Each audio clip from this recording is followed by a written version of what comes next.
All right, welcome back, guys. So, in this lesson, we want to talk about the CSS grid. Okay, so we want to look at we've seen the CSS Flexbox. We want to see the CSS grid. All right, so the CSS grid is a more powerful layout system compared to the CSS Flexbox, and the reason is because the CSS grid is a two-dimensional flow. So if your grid is going from left to right, the same box can go from top to bottom. Okay. But in CSS Flexbox, it's either justify content center, align item center, like that. All right. Or if, flex direction, it's either row or in columns. Okay. But the CSS grid is a two dimension. All right. So quickly, we'll go back to our VS Code. We still have the same markup from the HTML, but what I want to do is they all have a class of box, a class of box, a class of box, and a class of box. All right. But I want to add like an extended class. Oh, okay, that won't be needed for now. What I want to do is still the same CSS. All right. We are going to ask this container div. All right. I'm going to remove the width and height for now. Okay. So if we go back to the browser, exactly, because it's a block item, it's taking the full width of its container. I'm sure you understand that by now. Okay. So what we want to do is on the container, I've removed the display flex. I'm just going to say display grid.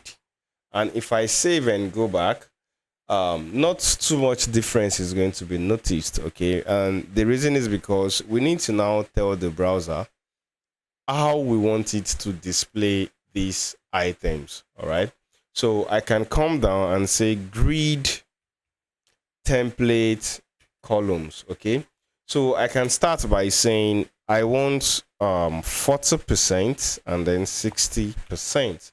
So what this means is that the first box should take 40% of this container. The second box should take 60%. So once that column is completed 100%, the third box will go to the next line and also take 40%. So let's see what is happening in the browser. Exactly. So if you check the browser now, this is div 1, it's taking 40%. The second one is taking 60%. There's no more space for the third one. So it's going to come down and take 40%. The next one will take 60%. Or I can come here and say, I want 30%, 40%, and then 20%. That should make up 100. So this is 30, 40, 50, 60, 70, 80, 90. No, 30% should make up, 30% should make up 100. So if we go back, exactly, you can see what is happening. The first one is going to take 30%. The second one will take 40%. The last one will take 30%. All right. So this is exactly how the grid system works. Okay. Now, there's a shorter way to do this, and it's that I could just take out all of this and then do something like grid template column. I want it to repeat. Okay, so the repeat is like a method where we can use in CSS to say how many times do I want this container to repeat its children. I want it to repeat 2 times, comma 1 fr. So this basically means repeat each of these bars, put 2 on one line, and then 1 fr means this will take equal fraction of that is 50-50%. Okay, because I'm saying 2. So if you go back to the screen, you're going to notice they are taking equal fraction. So because I said you should repeat them 2 times on as one fraction each. Okay. So I can also say I want it to repeat them 3 times. This is going to put 3 equal. They're going to take 3 equal fraction. I could say repeat 4 times.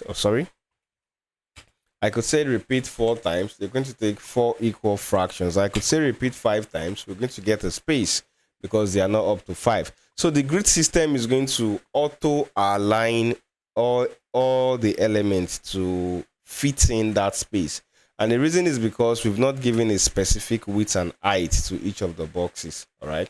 So I'm going to leave it as repeat 2 times 1 fr. And of course, I can still say align items to the center. This is still going to work. I can still say justify contents to the center. This is also still going to work. Okay, good. So this is the CSS flag grid system. All right. Now we can do something. I can target this. So let me give this box an extended class of box 2. By extended class, I mean, like I said, I'm giving another name outside of this box. The box is the name.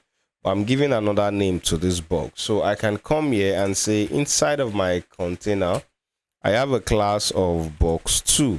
So what do I want? I can say I want the grid column to be span 2. So if I save this, I can use the grid column to control the individual item. Okay, so if I go back, all right, I'm asking the grid column of this second div to be span 2. All right. So this is just basically the grid system in CSS. So this is basically how we can use the grid system in CSS. I'll see you in the next one.